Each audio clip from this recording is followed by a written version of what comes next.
Happy afternoon, Super K Kids! Join me in this Crafty Wednesday as we learn creative and meaningful ways which you will surely enjoy while at the same time learning. I am Teacher Rose and I will be your partner for this episode.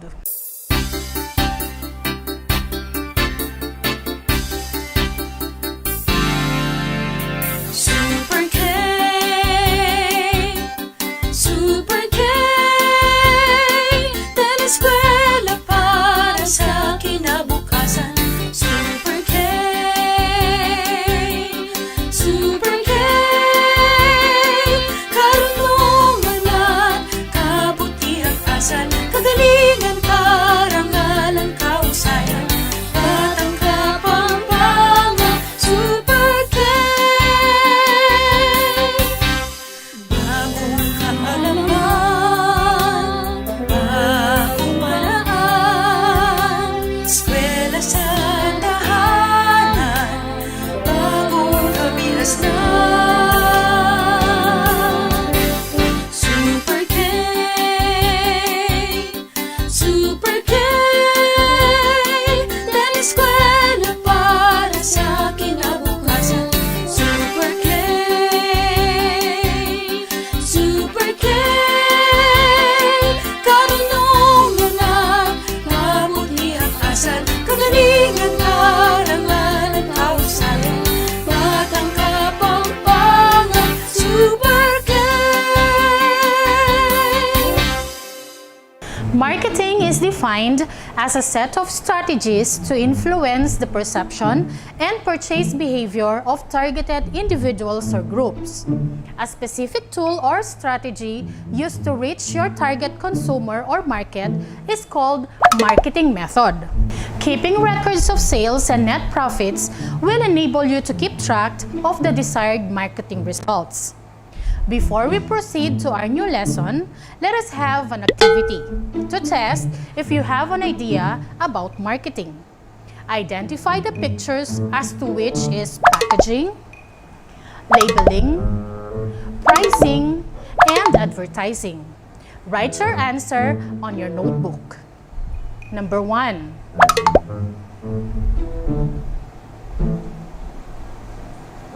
You're right! The answer is labeling. Number 2.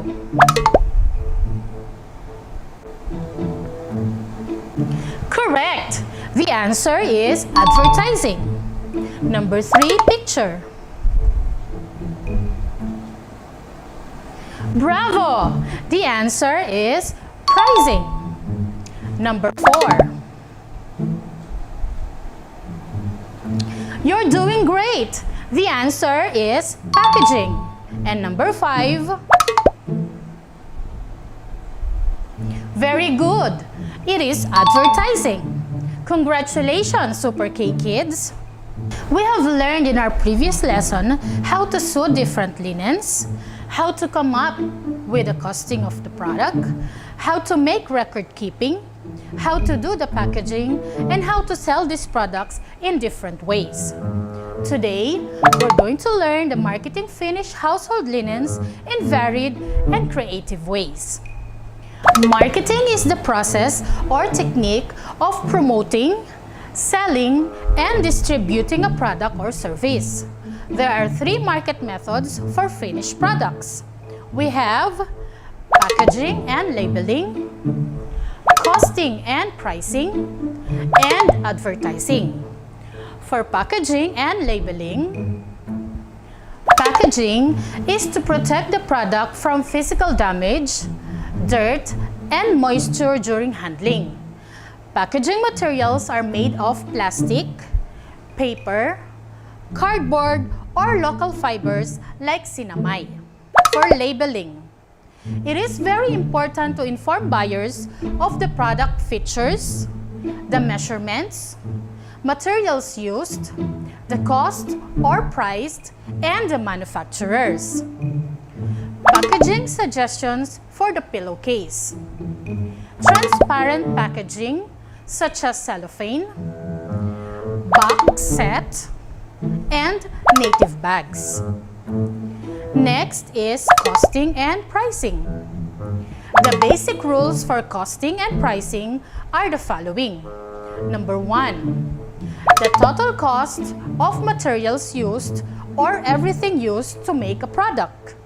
Number 2, overhead expenses is the cost incurred for labor and utilities like transportation, electricity, and equipment maintenance.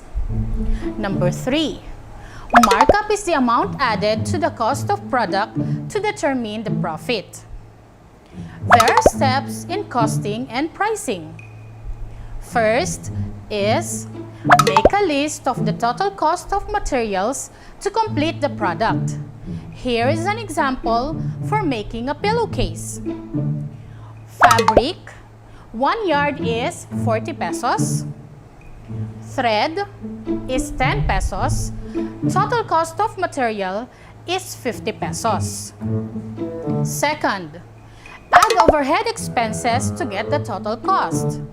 Total cost of material for pillowcase is 50 pesos. And labor and utilities for 10 pesos, total cost of production is 60 pesos. Third step is determine the markup percentage to be used to get the selling price. In the example, the markup percentage used is 25%. That is, total cost of production is 60 pesos.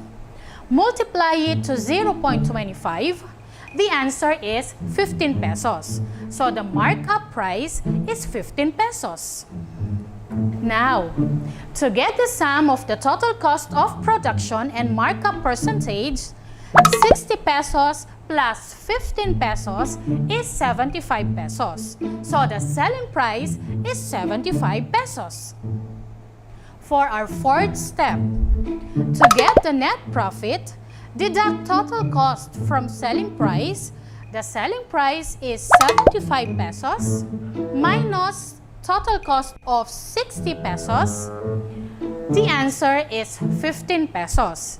And this will be your net profit. Lastly, advertising.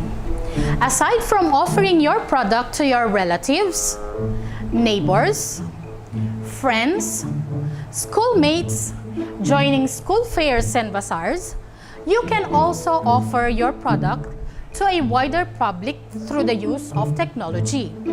Advertise your products through the use of social media, email, text messages, blogs, telephone, mobile phones, or fax machines. Kids, were you able to jot down all the mentioned market methods, finished products? That's great! I'm glad that you have learned something today. When we return, we're going to have activities. But before that, let us have a trivia question. What was the first TV advertisement broadcast in the Philippines? Batang Kapampangan, super gay. Batang Kapampangan, super gay. Identify what is being asked for each item. Letter A. Give the 3 marketing methods. Letter B. Write the packaging suggestions for the pillowcase. Letter C. Write the steps in costing and pricing. And for letter D, write the different ways in advertising your product. For our next activity, put a check if you agree and cross if you do not. Number 1. Creativity in making a label is important in promoting a product. Number 2. Quality is not important in a product. Number 3. The advertisement must also be creative. Number 4. Planning is important in a business. And number 5. In selling a product, it is necessary to know the target market. For our last activity, write the letter of the correct answer. Number 1. A website can be used to blank a product. A. Sell. B. Market. C. Promote. And D. All of the above. Number 2. A cross-stitch project is usually displayed in a blank, and it can be sold at a higher price. Letter A. Bag. B. Box. C. Frame. D. Plastic. Number 3. Through embroidery, Filipinos are able to show that they are blank. Letter A. Creative. B. Extravagant. C. Hilarious. And D. Proud. Number 4. Aside from your relatives, where can you market your finished products? A. Bazaars. B. Local fairs. C. Social media. D. All of the above. And for number 5, why is it important nowadays to use technology in marketing your products? A. It is a source of information in selling. B. It can be seen by wider public. C. It is accessible. D. All of the above. Now, let us reveal the correct answer. For letter A, give the 3 marketing methods. Number 1, packaging and labeling.